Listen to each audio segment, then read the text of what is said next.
Scottie Scheffler's course strategy is the best there ever has been.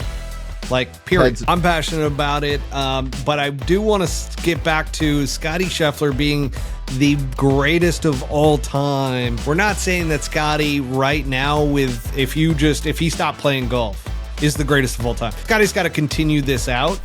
He is right now the greatest player we have ever seen, in my opinion. And that, once again, that is so tough to say because I just love Tiger's game so much. And Scottie's, it's not the prettiest thing in the world, but he is so gosh darn consistent. Bryson sticks around. Does Scottie have the same level of dominance as he does now? Because I don't think so, to be honest, because John took him head on. I do.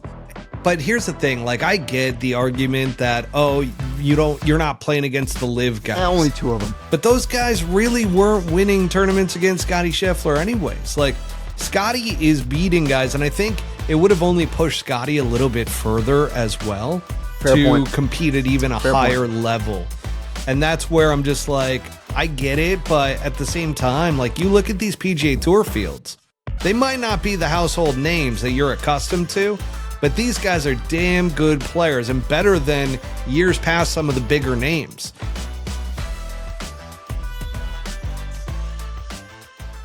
Welcome back, everybody, to Pull Hook Golf, the podcast. I'm your host, Matt Cook. Tonight, we've got our tour insider back with us, Mr. Brent Grant. And Botsy is running a little bit late, so hopefully he's going to be chiming in midway through this conversation that we're about to have, which is around the greatest golfer ever.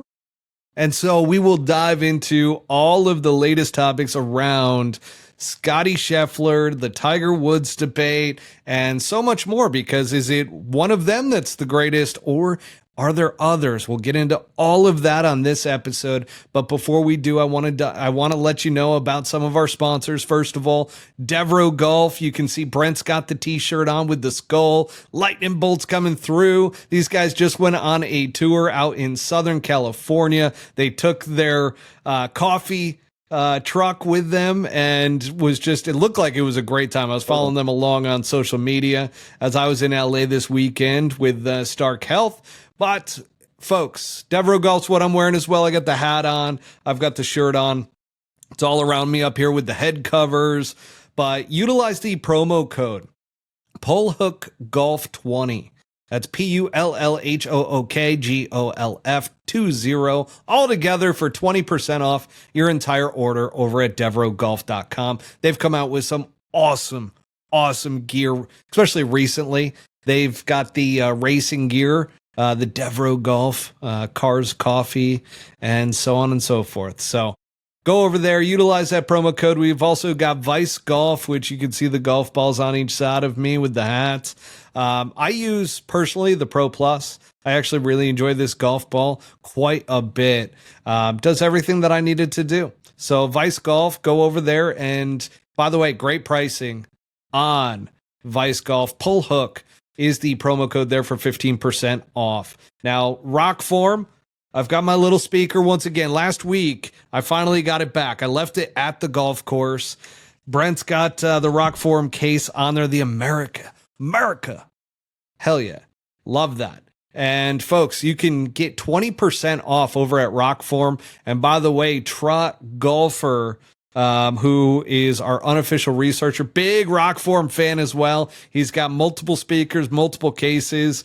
I know now that I don't need to bring my speaker to the golf course because he's got his. And we've got the exact same one. So great stuff there. And once again, Pull Hook 2025 is the promo code for Rokform for 20% off. And I also, by the way, I'm using it right now for the camera, is that golf magnet.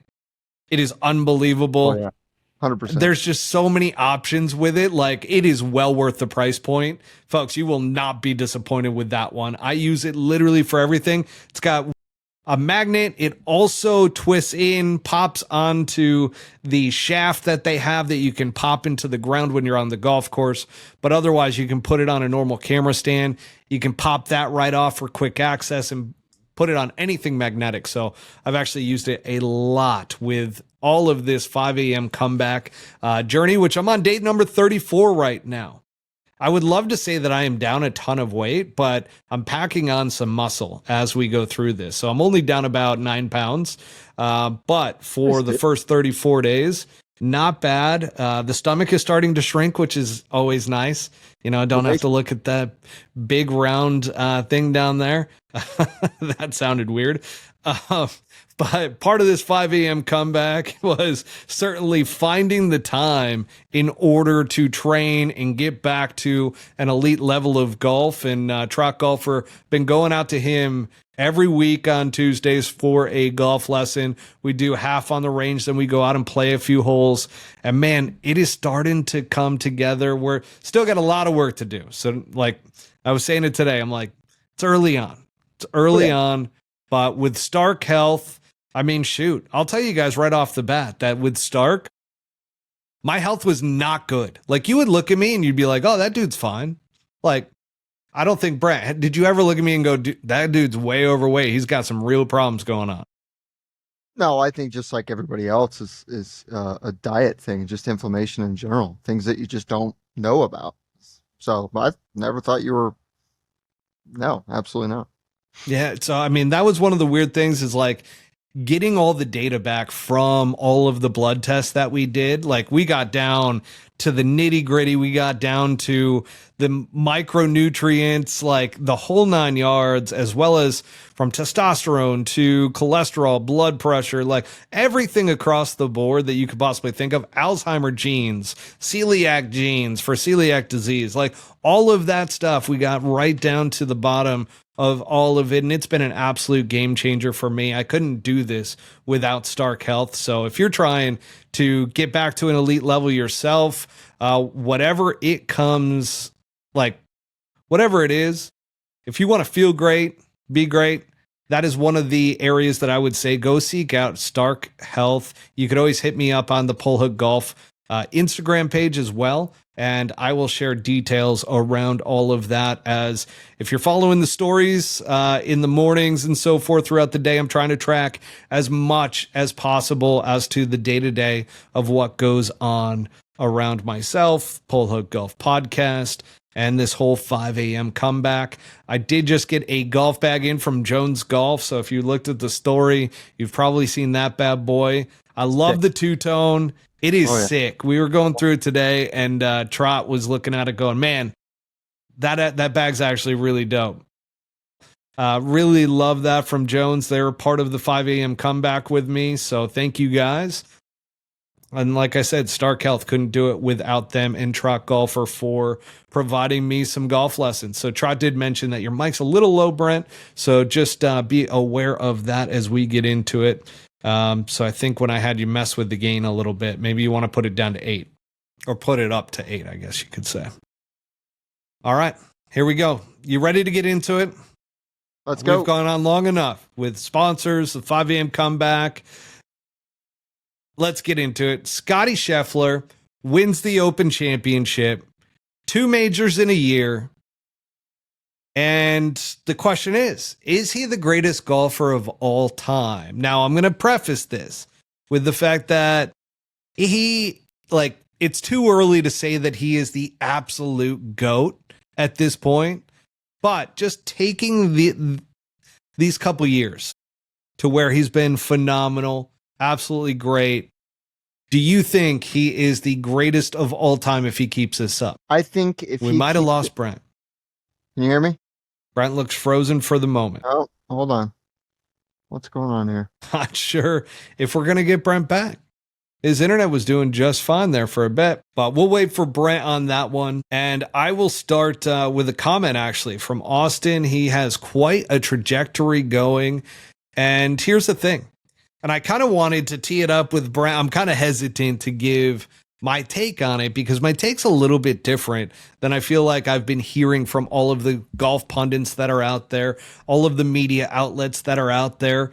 And here's the thing. I think right now he is the greatest golfer of all time, or playing as the greatest golfer of all time. And that's weird to say because I am a huge Tiger guy. I think Tiger Woods is absolutely the GOAT. And now I kind of get it from the basketball perspective because I've always been a Michael Jordan guy. Like, never LeBron James has he ever, in my mind, been the greatest of all time. But now it's kind of like, this is interesting with golf because here we have Scottie Scheffler. And I'm going to tell you why, in my opinion, he is the greatest of all time right now. Like right now, Scottie Scheffler is playing the absolute best golf we have seen, in my opinion. It is not the flair. It is not the clutchness of Tiger Woods. Like, Tiger was everything you would want Tiger to be. And Brent's joining us back here. Hey, there he is. You're back. Sorry, I have no idea what happened. That got scary for a bit. That's like, okay. I started sharing, so I was really hesitant to share my opinion. I'm kind of into it a little bit, that's fine. But I do want to get your take. So let's segue to you real quick.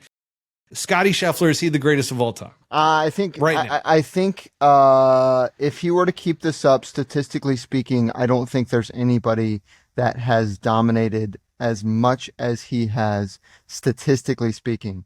The real question, obviously, is it's a comparison against Tiger, ultimately, right?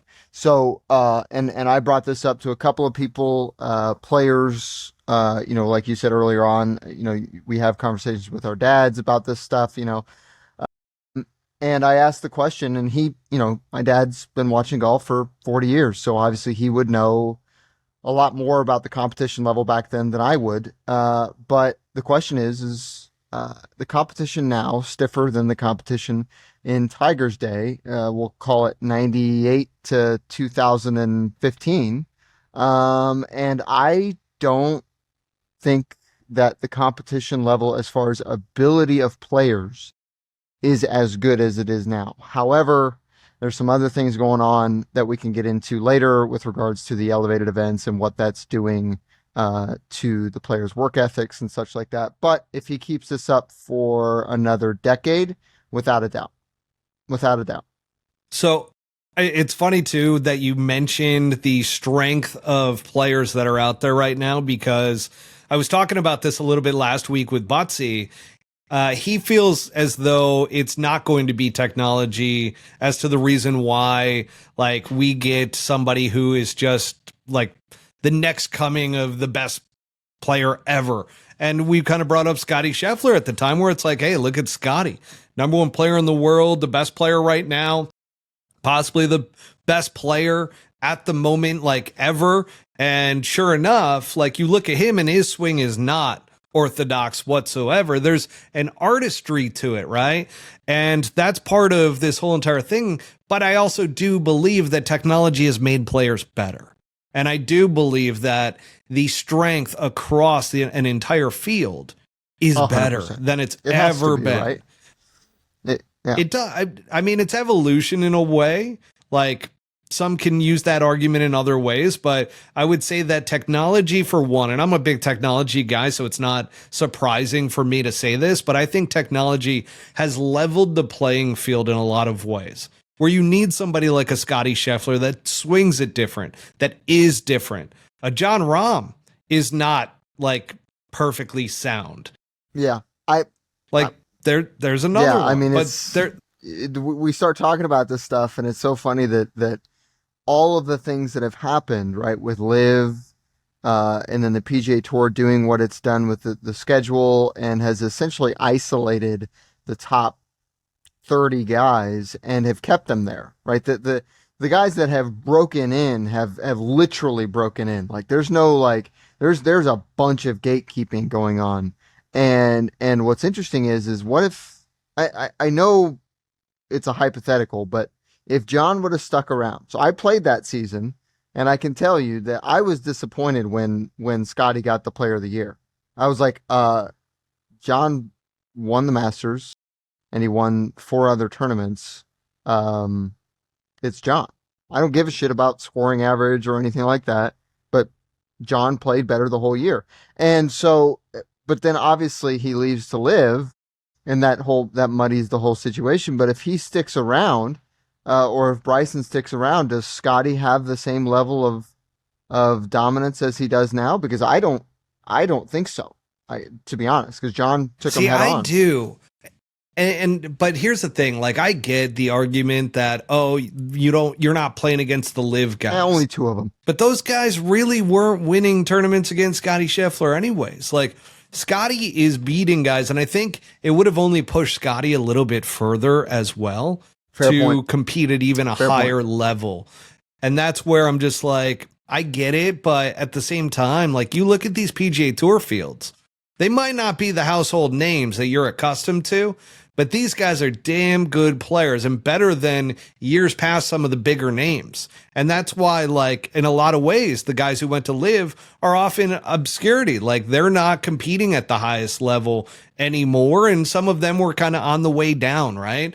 But all these guys that are coming up, and I kind of looked at that open leaderboard, and for a little while there looked super strong, right? But Sunday, when you start looking at the names that are, you go down the list, Harris English is up there, like that's not a big name that you're like, wow, that's one of the top players in the world. But that's going to happen at an Open Championship. But it also goes to show you how good these guys are. Hong Tong Lee, right? Like these guys are the best players in the world. And there is levels to this.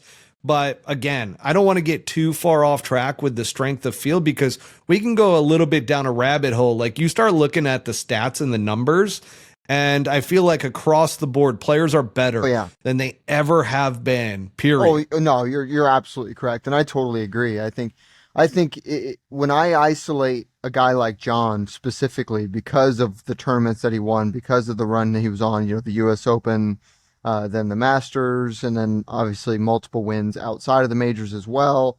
That's really the only guy I look, because Bryson wasn't doing that. Bryson, yes, he won the U.S. Open, and I'm not going to take anything away from that. But he was not dominating across the schedule the way Scottie and John were. And even you look at Rory McIlroy, right? I look at Rory now as essentially kind of a wait to see Phil Mickelson. I mean, after he won the Masters, he's a shell of who he was. But the real key for me that even lets Scottie into my mind as somebody that could possibly take Tiger's mantle is how these guys are talking about him. Now, granted, again, these guys are not, they're all a bunch of very young men, right? They're 25 to 32. They've pretty much been silver spoon their entire lives and had everything, pretty much paved out for them. Certainly not like the journeymen that Tiger had to go up against, the absolute grinders. But the simple fact of the matter is that everything is working towards these top players being able to stay on top. And I think it honestly has softened them. But Scottie, because he doesn't place who he is in the game, he just goes out there and has one goal and one goal only, and that's to win. Everybody else is just sort of like, well, all I got to do is make the cut here and make the cut there and top 5 it here. And, because I play in all the elevated events, I'm good, guys. And so you see that from like a Jordan and a Justin and a not Xander. Xander's obviously incredible, but, like a Colin Morikawa, guys that were in the conversation 2 years ago as these world beaters, and they're non-existent now. So, yeah.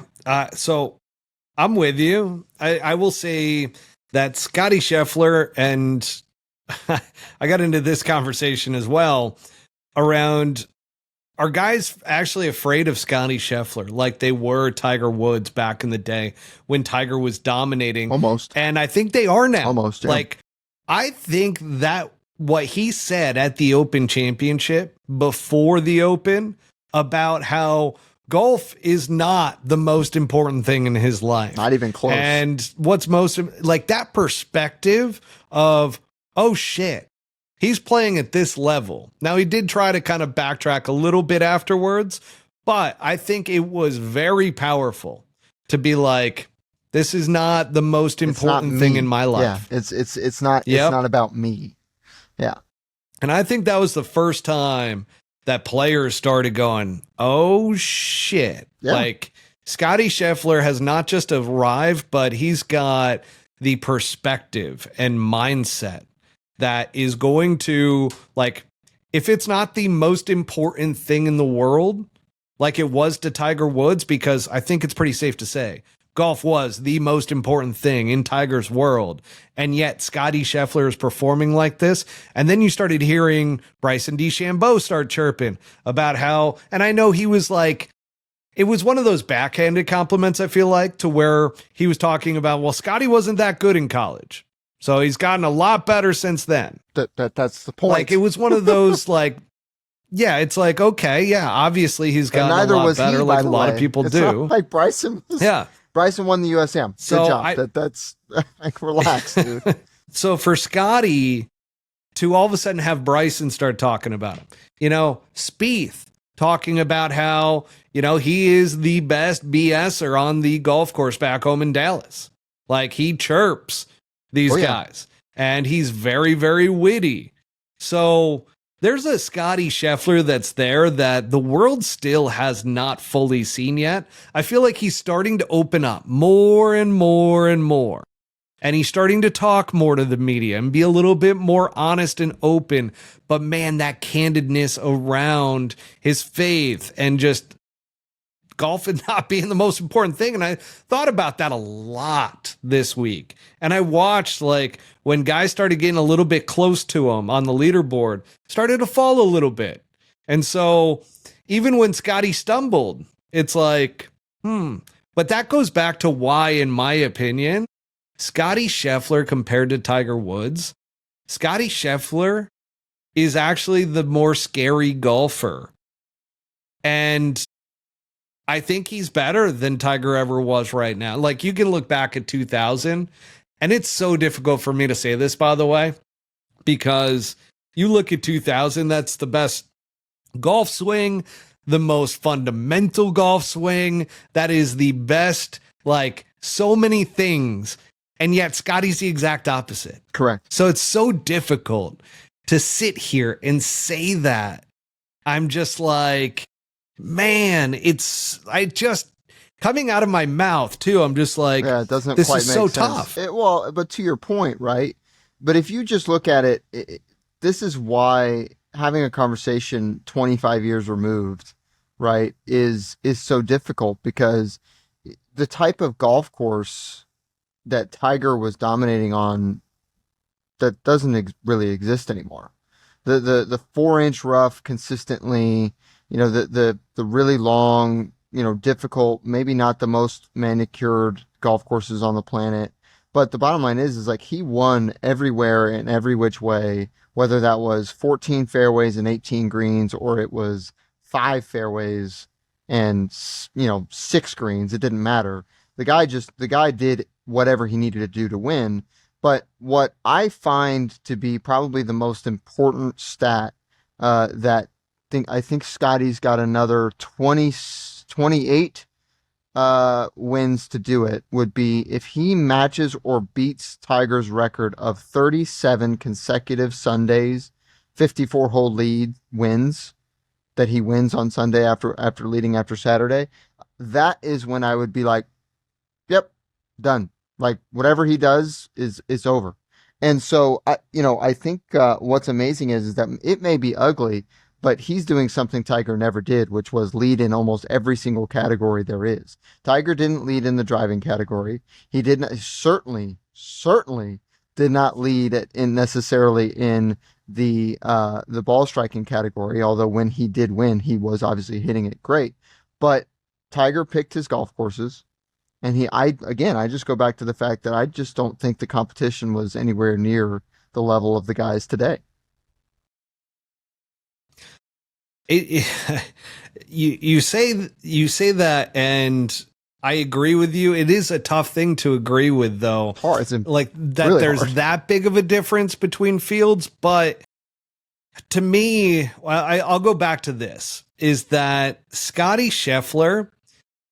And I pride players. It's one of the reasons why I think Michael Jordan is the greatest of all time and not even close to LeBron James. Like, I think there's a level between those two guys because of the competitiveness and the clutchness. of Michael Jordan versus LeBron. I don't think LeBron's ever Defense. been that clutch. And I think that's an easier argument for people who have seen both in basketball, to where Scottie Scheffler is not clutch, in my opinion. And here's the thing, like, people have disagreed with me, and you'll hear the players talk about, oh, Scottie's like, his mindset is so strong. He's so like, he's tough to beat when he's in that locked in like that. And that's great and dandy. But folks, there were 2 FedEx Cups to where he blew a massive lead and lost.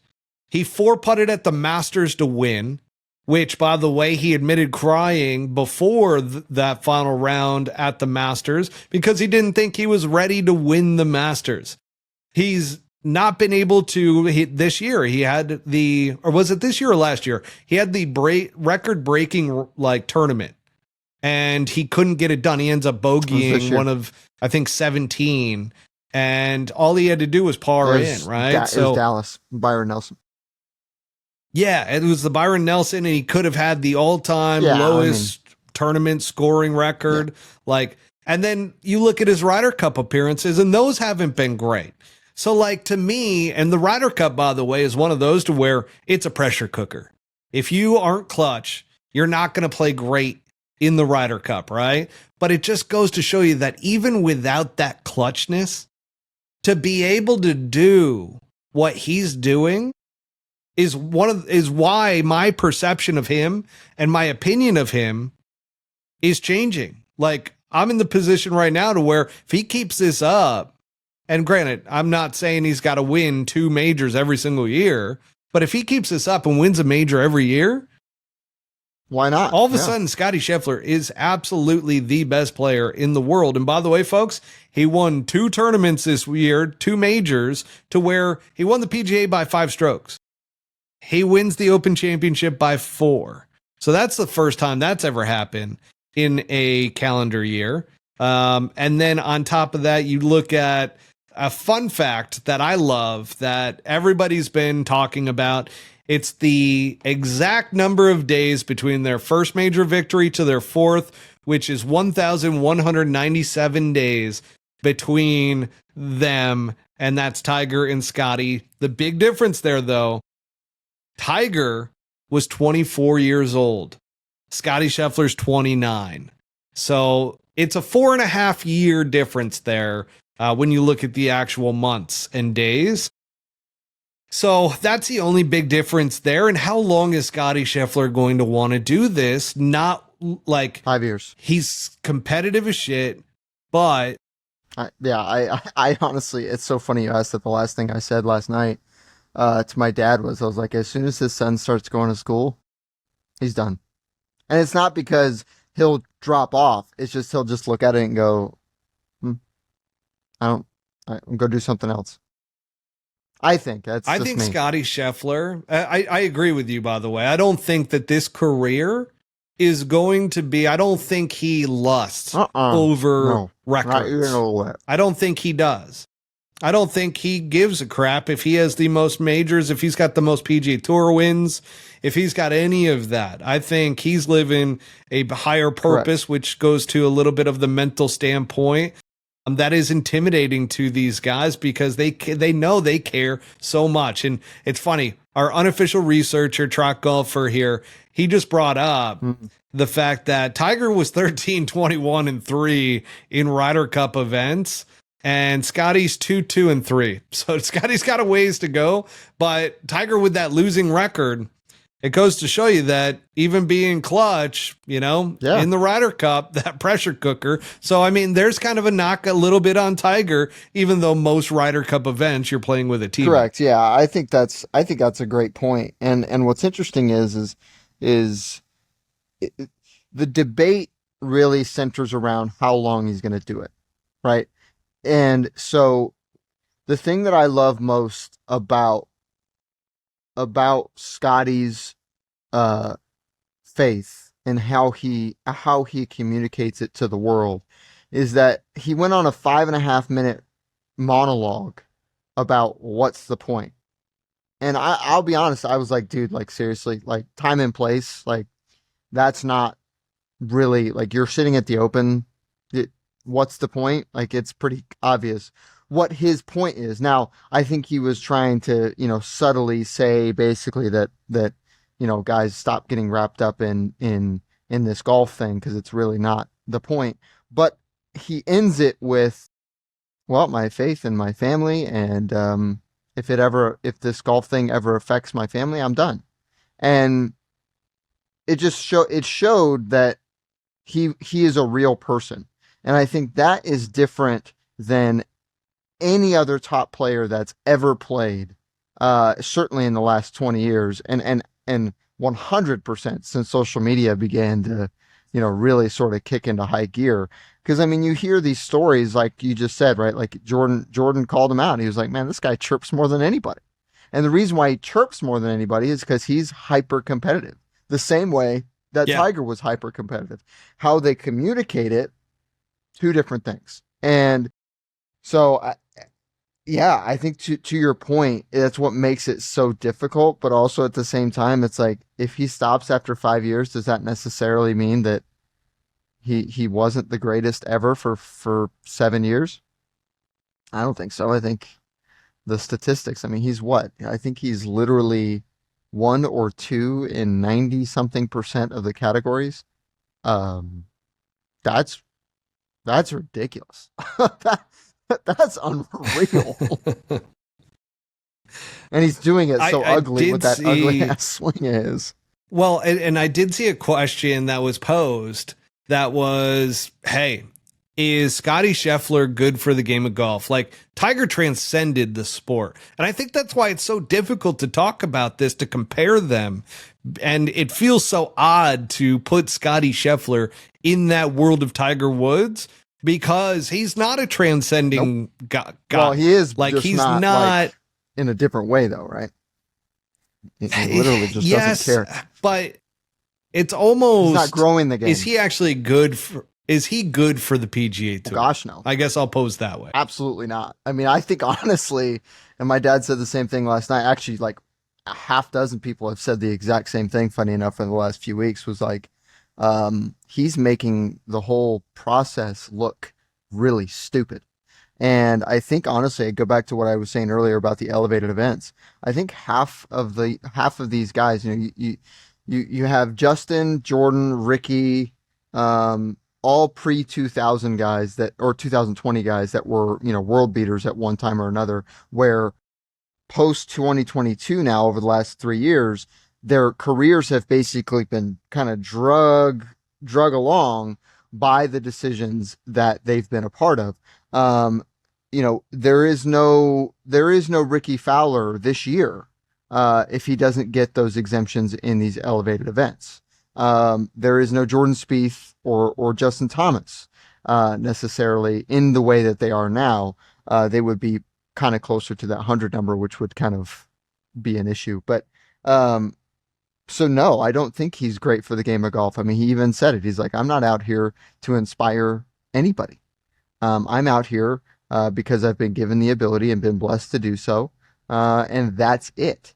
So what I think the PGA Tour needs to do is stop trying to recreate Tiger and stop trying to recreate that business model and move forward looking at how, well, first of all, and it's pretty much the end of my point, is Scottie Scheffler came from the Korn Ferry Tour, and his dad himself said, if it weren't for the Korn Ferry Tour, there would be no Scottie Scheffler. So let's just lay it to bed that the pathway to the PGA Tour works and actually build upon that, rather than what they're doing, which is essentially gatekeeping. But that's a whole other conversation. I've brought it up in years past. Like, it was probably a couple years ago when I talked about how I wish that golf had like the minor league system, kind of like baseball has, right? Basketball ended up introducing what's called as the G League, right? So that guys who are good enough, but maybe just haven't been refined, or they haven't found their game, so to speak, and they need more time in order to get to that level. I think golf has always not had that. It's always been the players that have family money that can stick around on the mini tours for a long period of time, or stick around, playing on the Korn Ferry Tour and just kind of getting by, or always going to Q school and having enough money to go do that. That's part of the equation. I mean, you're going through it now to where it's like, hey, got to go through that fundraising side of things. And it's a grind when you have to actually fundraise yourself rather than having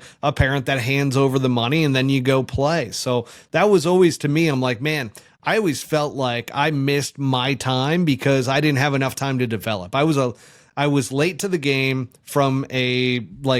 and I was improving year after year after year after year. And I just was like, man, it got cut too short because of real life, to where it's like, hey, you got to pay bills. You got to move on at some point. And even the Korn Ferry Tour for golf, it's like, man, I really feel like that's a grind, to where, like, I still remember my buddy in college. Like, he went and played, and it was the nationwide tour at the time. I think he came out of like heavy in debt afterwards because of all the travel, the little pay. There obviously is no salary, so you got to make the cuts. Like, I would love to see that take on a little bit of a LIV model, to where, and they were kind of going down that path with the $500 stipend. They just did it wrong, right? It's like, man, if they actually paid these guys, and I'm not saying you have to pay guys $500,000, but if you pay them a salary to be out there, like, cover the travel, like, get a corporate plan going to where you cover all the travel, and you put these guys, everybody up in a, it doesn't have to be a high-end hotel, but you're putting them up. Just cover right? it. Yeah, 100%. Even put them into teams. Like, it's kind of the LIV Golf model that I always felt like would work well. And we're seeing it with the Grass League right now, to where, like, yes, that whole thing could end up becoming a feeder into the PGA Tour at some point, where it's like, man, I wish that this had existed years back, and hopefully, like, we start to see some of that. But I know, like, guys aren't being paid salaries out there right now. Like, that's up to the team owners at some point once they get big enough. But you look at even like the Savannah Bananas in baseball, right? They had to go very much a social media route in order to get these guys. But these are all guys that wanted to play pro ball, that were in the minor league system, players. And just never. Yeah, they're very good players, but, they just really didn't have an opportunity to continue on. And even at that level, like, when you look at baseball. So I could go down an absolute rabbit hole with that one, because I think golf structurally could be improved greatly. And to your point, I feel like they need to build up. And the tough thing with golf throughout the years and the PGA Tour's approach is they've gone after the hot commodity. Correct. Coming out of college or coming off of the Korn Ferry Tour, and they don't really bump the guys that have come off of the Korn Ferry Tour. It's more so the college stud that they're like, oh, he's could be the next big thing on the PGA Tour. Yeah, it's 100%. So it'd be great to start to see some of that. That's so well put. I think that really, puts a nice point on it too, right? And you just wonder, all of the money that was made from Tiger pre-COVID, right? All of the money that was made off the golf course. You could watch Nationwide on TV, by the way. You could watch web.com on TV. And it really, it kind of calls into question, really what the motivation of the PGA Tour is, when you see post-COVID, when golf began to reach millions more people through YouTube, other social media, through just the fact that they couldn't stand to be inside anymore. They're working online and from home now. So they kind of have, the want to get outside, and golf is a wonderful thing to do. And all the money that was made by these manufacturers, and yet every single manufacturer is taking money out of the game. And by the way, almost every single club manufacturer is no longer paying anywhere near what they used to pay. Actually, it's every single club manufacturer. Every clothing manufacturer has pretty much stopped paying. How old is Lefty? Hey, Trotty. Yes, he is. To put a pause, Dylan is 19 years old. This kid is going to be unbelievable, and we'll talk about that later. But The big thing is, honestly, the fact that all of the money from the sponsors of the players themselves, because none of the clothing manufacturers or club manufacturers are necessarily sponsoring the tour, is going away, which means more and more players need to go to corporate sponsors. But corporate sponsors look at, I mean, you and I have had this conversation, Butsy, all three of us have had this conversation a number of times. Where are you going to get your return on investment if you can't be seen on TV and you can't control your media rights or the content that you do? I can't go out and make my own YouTube unless the PGA Tour gives me an okay. And I'm not even in tournaments right now. Yeah, I don't want to get too far off track. I know you're passionate about it. I'm passionate about it. But I do want to get back to Scottie Scheffler being the greatest of all time. And granted, we understand, folks, we're not saying that Scottie right now, if he stopped playing golf, is the greatest of all time. Scottie's got to continue this out, but he is right now the greatest player we have ever seen, in my opinion. And that, once again, that is so tough to say because I just love Tiger's game so much. And Scottie's, it's not the prettiest thing in the world, but he is so gosh darn consistent. And here's the thing that I think separates him. Jack Nicklaus mentioned this at the Memorial. Scottie Scheffler's course strategy is the best that there ever has been. Like, period. Ted Scott's, yeah. Jack Nicklaus said that, and I have to fully agree with that, to where it's like, man, he does not play the shots that Tiger would have played. Tiger was risky out there. He just plays so dang solid all the time, and their course strategy is dialed. So again, I do believe that his consistency and course strategy are the two things, and he doesn't stray away from it. That's the other thing. A lot of guys in the moment will stray away to try to do something. Scottie Scheffler does not. Now, that being said, prime versus prime Tiger dominates Scottie. Interesting. So, if they were playing one-on-one, I think that's where the competitiveness and the clutchness comes in. Scottie's super competitive, and I don't think we get to see enough of that. But him versus Tiger, that would have been a pretty good one. And if it came down to a clutch moment, I'm going with Tiger on that for the clutch moment. But I think Scottie Scheffler threw out an entire 18 holes of stroke play. If it's not match play, I think Scottie Scheffler takes that right now against prime Tiger. And that would obviously be an interesting one that I'd love to see the simulations on.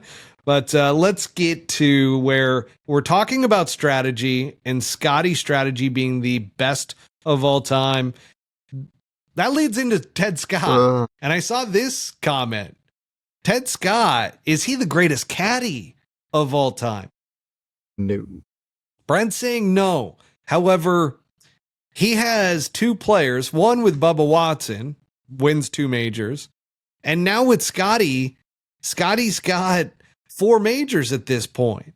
So I'm sitting here going, okay, you did it with 2 players. And Bubba really, granted, Bubba dealt with some injuries and Ted left when the time was right, went on to Scottie's bag. But I got to think that there's something there that maybe, and I know the caddies are probably going to shit all over me for this one, but Ted Scott, there's something there with Ted. Yeah, I think it's a shared faith. I mean, the fact is that course management is not a difficult thing to learn, and it's even better. The equation literally falls under emotional management. And can Scottie's emotions be pulled out of the equation? And the answer is yeah, absolutely, clearly. He is unbelievably consistent because he's consistent emotionally. And obviously he's an unbelievable golfer, but the fact is that, you said it, he doesn't take chances, and he doesn't have to, because he just hits it to 15 to 25 feet every time. And sometimes he'll knock it stiff, sure, but it's just a constant barrage of fairway, green. And yeah, well, yeah. So Brent Hobby brings up Stevie and Fluff probably in that combo too. I have to fully agree with that. That would definitely be in my top caddies of all time if we're to create a list. And maybe that's something on a segment on a future show we're absolutely going to do. should. Trot also brings up that Ted Scott had learned a lot about patience with Bubba. Correct. So funny enough, I had on Scott Higgins, who was Scottie's caddy before being left at the altar with Ted Scott, and then he ended up going on to Mito Pereira's bag for that PGA Championship. That Mito, I told Scott he should have yanked that driver out of Mito's hands on the 18th hole of the PGA Championship, and he just didn't do it. So that being said, though, he said, and he finally admitted as we got into the show and he started loosening up a little bit, that Scottie Scheffler is a tough bag, that he was one of the hardest players to caddy for. So that goes to Trot's point around how caddying for Bubba Watson, we all know the outbursts Teddy used to take, just absolute, would be screamed at, told like that it was his fault so often. And then he gets on Scottie's bag. That might still Scottie happen. being a very tough bag. And he's made it look easy though true. with Scottie in a lot of ways, to where it's like, man, they just seem like they're gel, but you can see it out there when Scottie Scheffler gets like frustrated. Like it's very apparent. Yeah, I agree. I think what I would love to see, if it's possible, because obviously he's a tough bag. I mean, the guy doesn't do anything necessarily by the book, but I honestly believe that, and Ted's been on with William Kane and Webb Simpson and Ben Crane on the Bible Caddy podcast, and he talked about this last year, but it literally, it showed him so much patience, exactly what Trotty said, that he knows, Scottie knows that Ted has been there, done that. And I think Ted, now being a little older, certainly further on in his walk, is almost like a completely trustworthy older brother. And is one of those guys that he could take anybody and be like, no, just do this. Just do this. Trust me, do this. And Scottie does. Do I think that there are times where Scottie maybe gets a little bit too emotional and has a hard time reining it in a way? You saw it at the Scottish Open. He didn't necessarily have full form there, but it was also right before a major, and so on and so forth. And is he going to be as competitively locked in at the Scottish Open as he would be at the British? Obviously not. And so then there you go. They have this, Scottie has this revelation in front of the media, in front of the golf world, and goes out there and is clearly like super calm throughout the bad weather, terrible weather in some cases, not the easiest golf course, and goes out there and just absolutely kills it. So that I've been saying that for a while, that if it weren't for Ted, I don't think we'd see anywhere near the level of dominance. But what's interesting is would Tiger need a caddy necessarily to dominate out there? I don't think so. Well, he had some good ones. I mean, he had Fluff on the bag. For sure. He had Stevie Williams on the bag. Stevie, I mean, I was listening to a podcast with Stevie to where he was sharing about how he wouldn't give Tiger the correct yardages because he knew that he was pumped up. And so he'd give him different yardages because he knew what Tiger was going to hit. And I mean, granted, he got called out a little bit for people thought that he was lying about it and so forth. But I know for a fact that happens with caddies out there, that like sometimes, like even when Bobby Brown on, he was caddying for Dustin Johnson. He's like, there were times where I gave him the wrong club altogether and he just played to feel to hit that shot into there, even though it was the wrong club. So like there's those type of things, but you never heard anybody mention that Tiger was a tough bag. No. So that was like, when you think about how much talent Tiger had and what it must have been like to be on his bag, nobody has said that he's a tough bag. No. And so the guy that's on his bag right now, caddied for Lance. Lance. Caddied for Sung Jae Im and I got to talk to him and through another gentleman who's while Pepsi was on my bag, he went to work for Tiger, and they know each other obviously, and Pepsi was just like.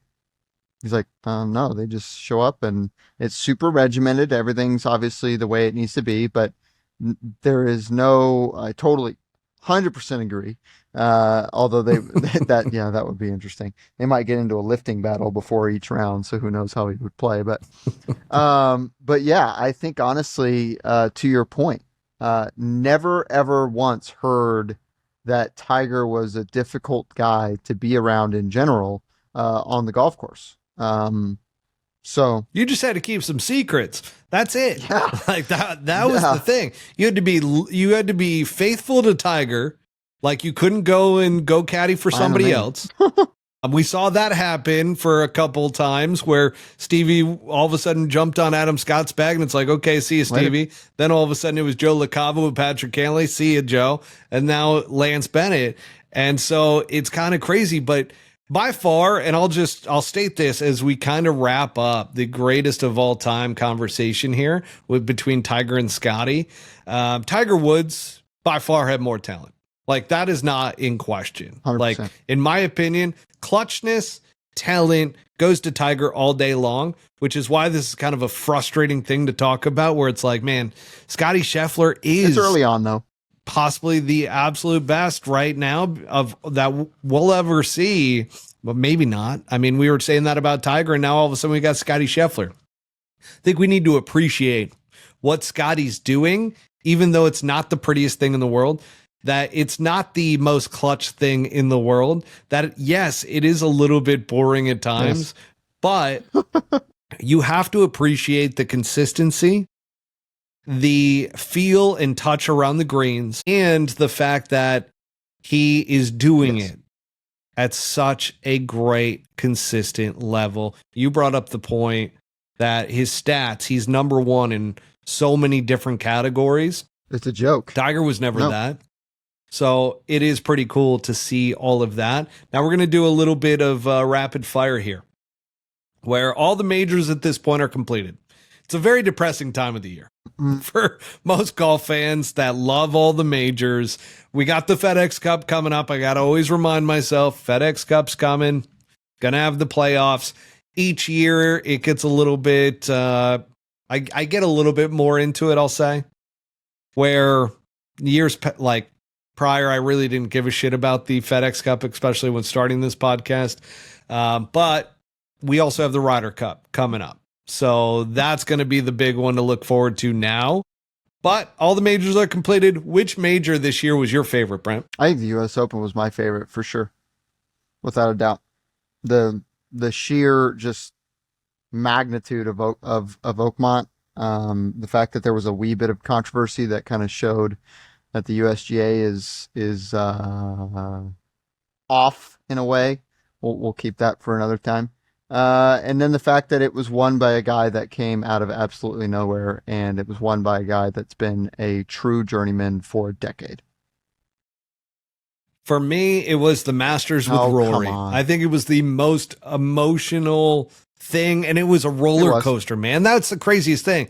Like, it was an absolute up and down, left and right. You got shook throughout that, and to me, that's a hell of a storyline with it being the final major of the Grand Slam. You know, it was the one that Rory wanted the absolute most out of any golf tournament, and he finally gets it done, but in a way that was just so ridiculous. Like, when you think about that, it's like, dude, he choked multiple times, but that grittiness to just keep like gutting it out and not going away. Like, there were 3-4 times in the first round and the final round that it's like, oh, he's done. 100%. Like he's going to absolutely just collapse right now. And he never did. Like, that is mental fortitude right there. So to me, my favorite major was the Masters with Rory.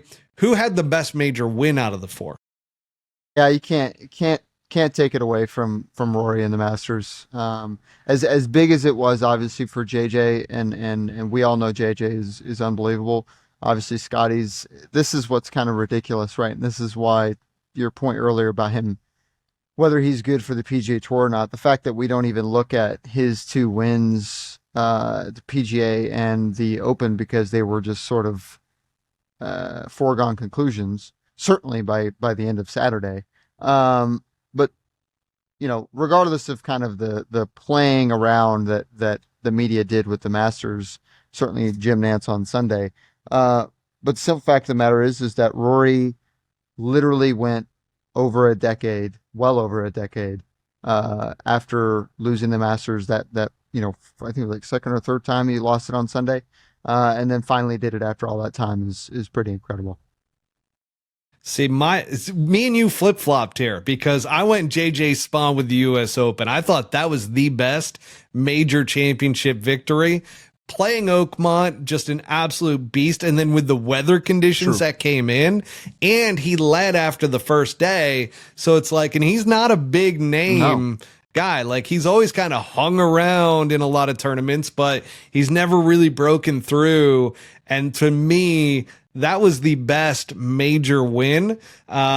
Now, the next one, and actually, let's get to, before we move on with this kind of rapid fire around all the majors being completed, Patrick brings up a good point. Oh, I brought up Brent Hobby first. So, yeah, Rory's Grand Slam, that final round was pretty epic. Now, with Patrick, the major schedule now sucks. Wish the PGA was still in August. Couldn't agree more. I couldn't agree more. Yeah, I mean, the whole... it was just it was created to give you 4 majors in 4 months, I think, or 5 months, whatever it ended up being.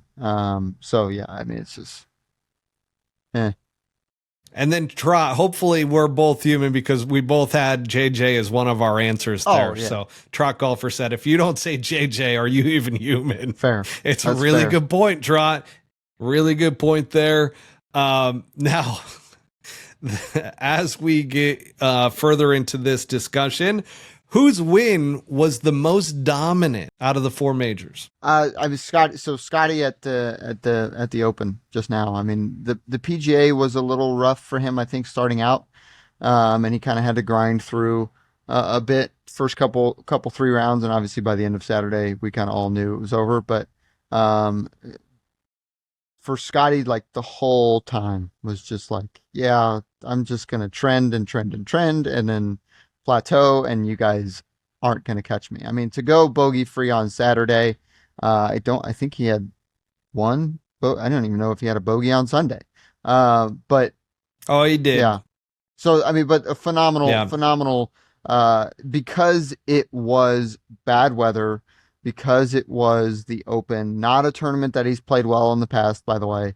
And for him to go over there and just slap the living daylights out of everybody, was just makes it a little bit different. So mine, it should have been Rory, first of all, because he should have won the Masters by 5 or 6 shots.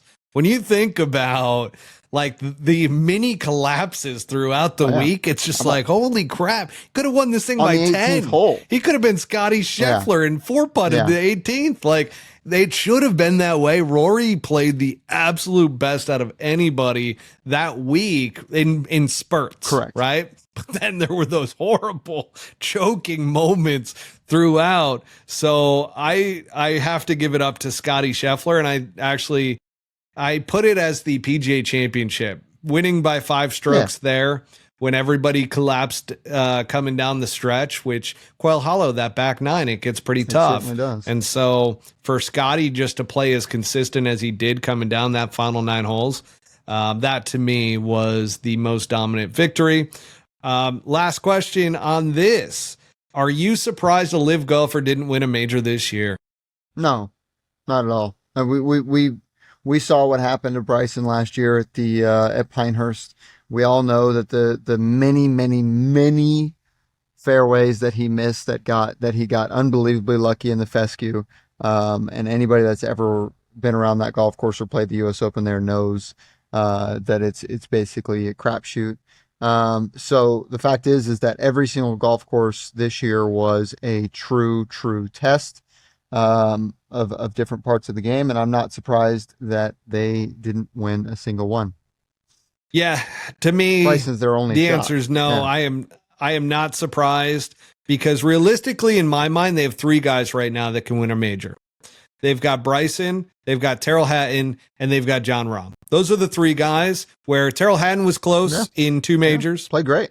You had Bryson, who is still an option, and then Jon Rahm could have won the PGA Championship if he didn't collapse, right? He was right there, made that huge run, got to even with Scottie Scheffler.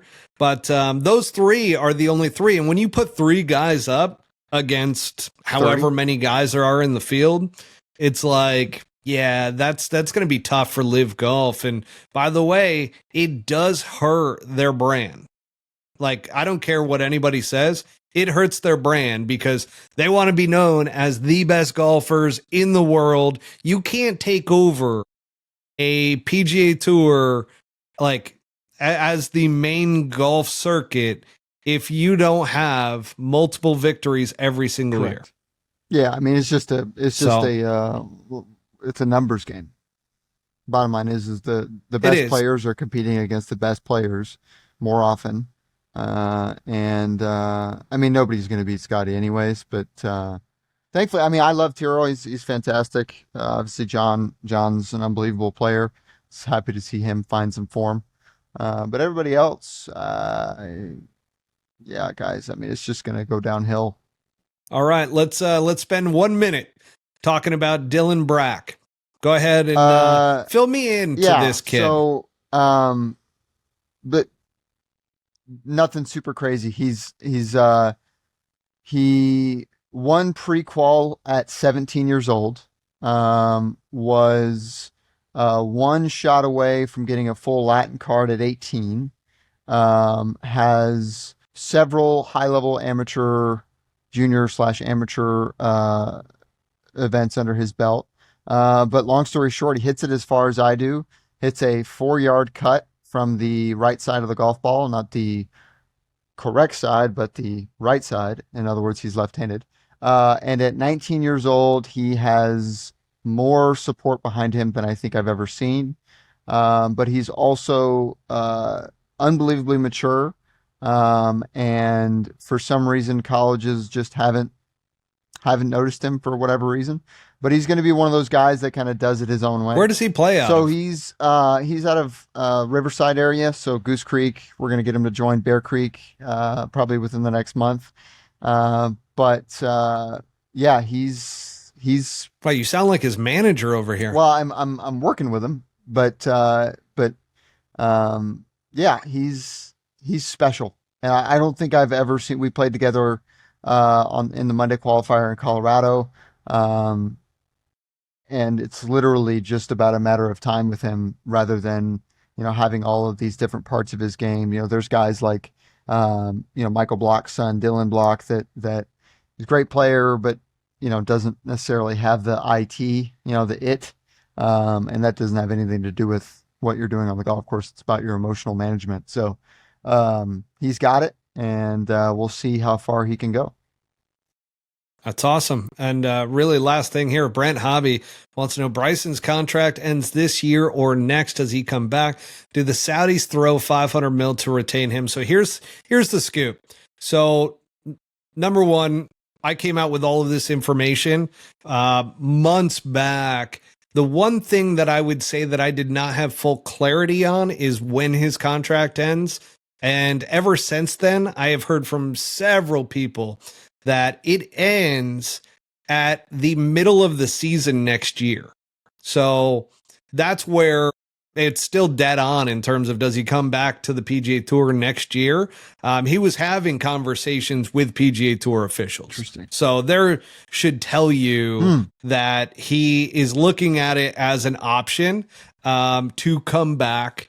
And here's the thing, if the Saudis don't pay him, which he even brought up, like, the more and more that when I put that out there and it went viral on Twitter X, all of a sudden, the more we've gotten away from that, all of a sudden Bryson has started opening up a little bit more around, I'm going to have more talks with them in regards to the contract. And, I know my worth and blah, blah, blah. And he's saying all the right things politically, so to speak, with them, not to get too far like into it with them to be like, hey, you need to pay me or else I'm gone.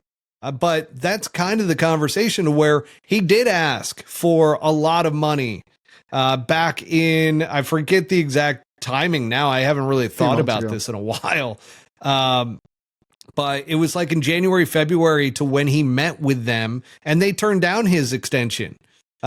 He wanted in the range of, gosh, I don't even remember the number at this point because I'm so I've distanced myself from all of that information, even though having conversations with multiple people in regards to the contract, because that one still interests me as to when it comes due.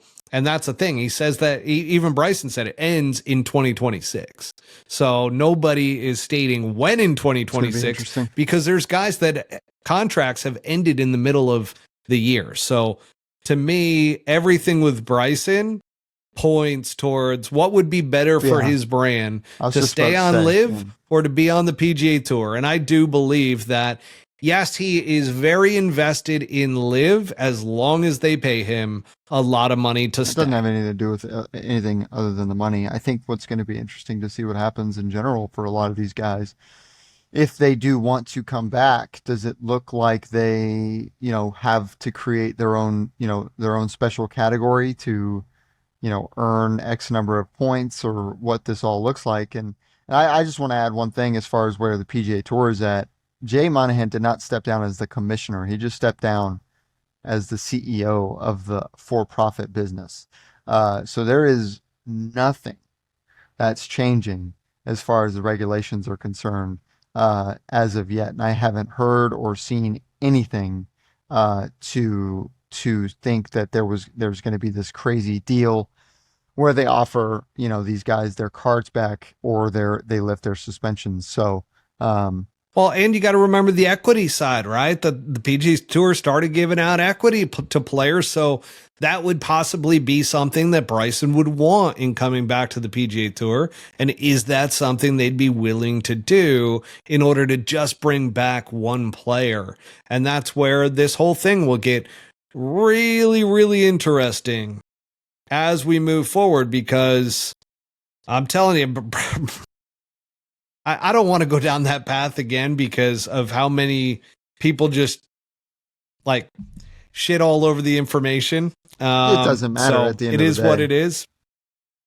Well, you're going to see that it's all factual. And I shouldn't say factual because there's always that chance that something's going to happen. But it is everything that I heard from trusted sources that gave me all of that information. And I still believe that Bryson absolutely looked at a pathway back. Brooks Koepka's coming back to the PGA Tour. Like, this is going to be a very telling year as we move into 2026 because guys like Koepka are going to want to come back. He's stated it so many times, and that's what's hilarious is that he's had to defend himself, and it's more so to the media at LIV events that he's had to sit there and be like, I haven't said anything to you guys, the media. But Freddie Couples said something. He was talking about it at the TGL event that he was at to a lot of people. So obviously he just doesn't want the media to be asking him those questions while he's still technically under contract with the Saudis. So a lot of stuff can happen there. But I just find it there's going to be a lot of drama in 2026 around all of this. And I think we'll get a lot more clarity. And I don't think anything is set in stone, but I do see that as long as there's pathways for these guys to come back and get some equity to come back to the PGA Tour. Now, will the PGA Tour players allow this to take place? That's the other side. I think honestly, after everything that Scottie's done, I think they're going to be like, yeah, guys, come on back.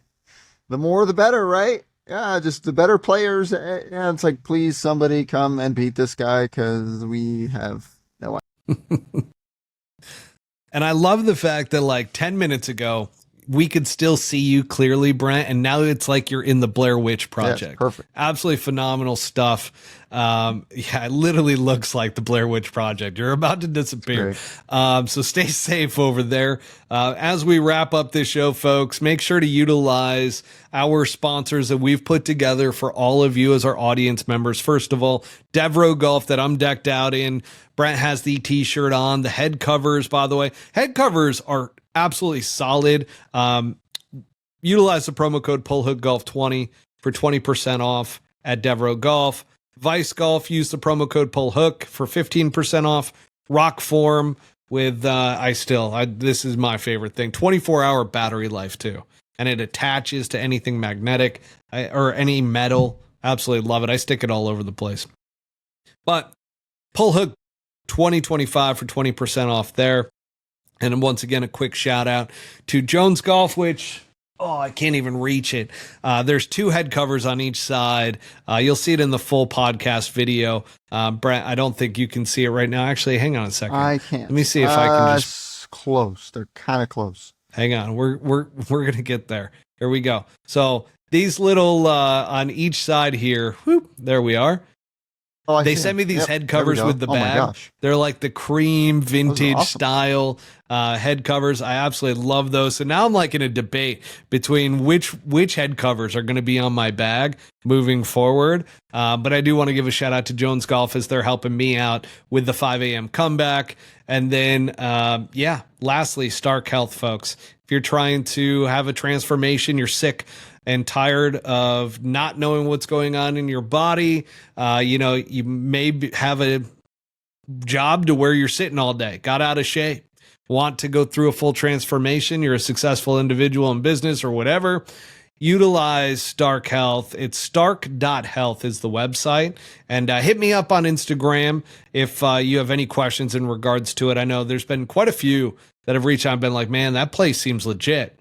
And I will go into detail and break it all down for you because what you won't hear right now that I will share through this docu-series that's being built around this whole 5 a.m. comeback is that it literally has saved my life. And I will get into all of those details through that docu-series. I won't get into it on the pod. Because there's just too much to get into, but I was sharing some of it with Trot while I was out there today getting a golf lesson. Shout out to him, Palmbrook, and I love to call it the Palmbrook Country Club because it used to be an old school country club in Sun City, Arizona, and that place is minty. I absolutely love it. The course conditions are going to be phenomenal. Trot was taking me through what they're going to do heading into the season, which really starts in the fall. Sorry. I think that is a sign to wrap it up. So without further ado, folks, peace out. A-Town down. I'm going to hopefully grab my breath. But thank you, everybody.